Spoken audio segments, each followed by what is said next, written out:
Happy March, guys. March 1, 2026. Got my coat on. I'm actually going to be doing some Uber driving. But I wanted to update you on a little move, 2 knight to c3 against knight f6. I find that this move cuts down on the amount of variations white needs to know. You generally get like about 3 or 4 different types of games from this approach.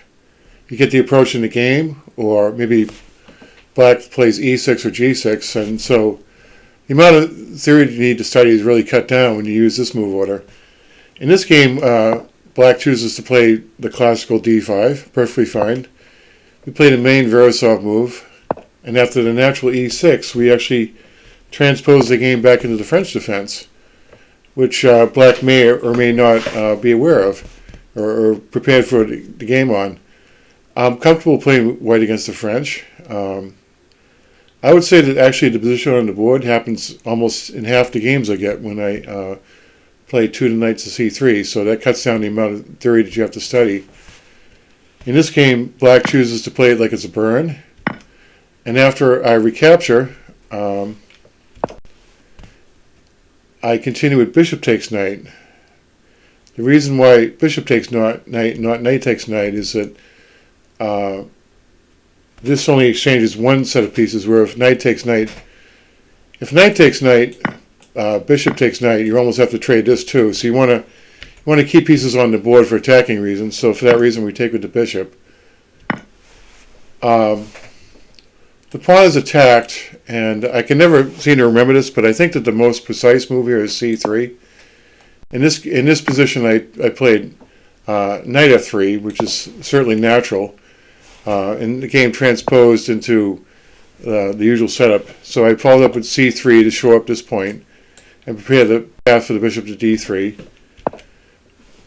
I would say the only thing that black has done wrong is he castled a little early here. So this gives me a very natural attacking plan, which we'll see.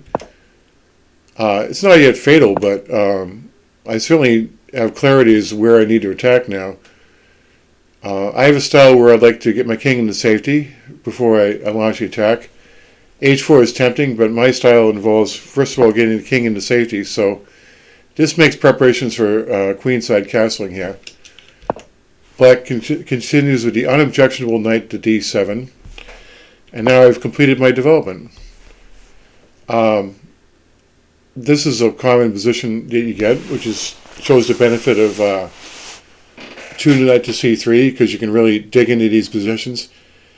You know, keep in mind, this is probably the first time in a while black's seen this position, whereas this might be the 7th or 8th time I've seen this position, so I already know what the plans are.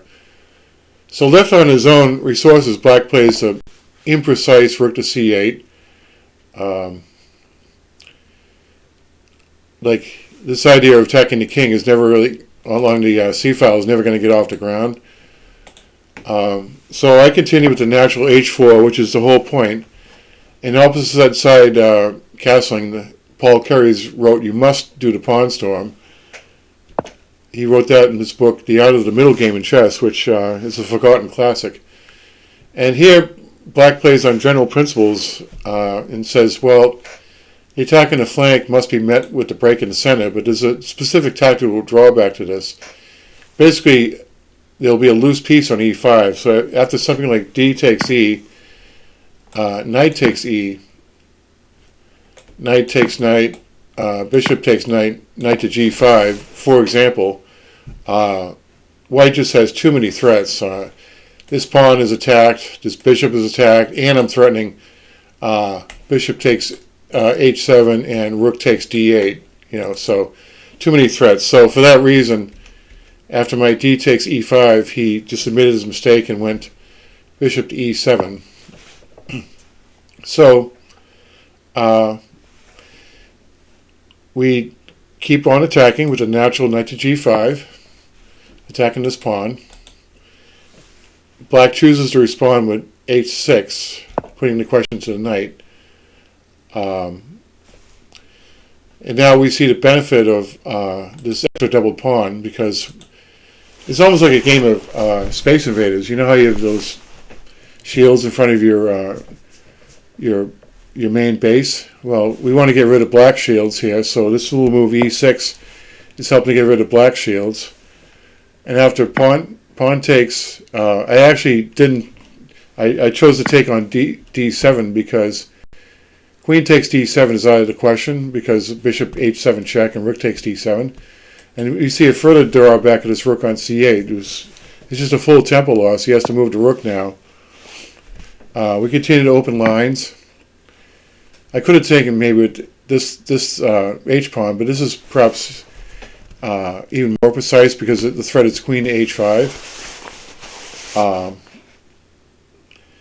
For example, if g6, then I imagine if g6, then f4 is probably very strong with the idea of pushing his pawn. So for that reason, he chooses to get rid of the dangerous knight right away, which is also debatable. In such positions, the material is almost irrelevant. It's really more about open files, and white has plenty of them leading up to the king. So he blocks the diagonal, which is perfectly natural. And I take this time off to exchange off his active bishop. And after the more or less forced bishop trade, the queen is nicely positioned in the center of the board now. So he blockades the pawn, and I prepared a double up on the h-file. The queen here on e4 was very helpful in that regard. So black is already close to lost. Here we are early in the middle game. Throwing on his own resources after 2 knight to c3, he didn't know how to respond. f5 here really is just an act of desperation, because after this rook to h-file, it's hard to see how black can even mount a defense. I mean, he tried to exchange, which is a common tactic to reduce an attack, but unfortunately after queen e8 and promoting the pawn to a queen, black has no good defense. The game ended with a simple checkmate. In any event, this is a fairly typical attack that you get after 2 knight to c3, which I find cuts down on the amount of theory that you have to study, and I encourage you to take a look at it. The Veresov is an underrated opening. Thanks for tuning in. I hope you have a great day. Take care.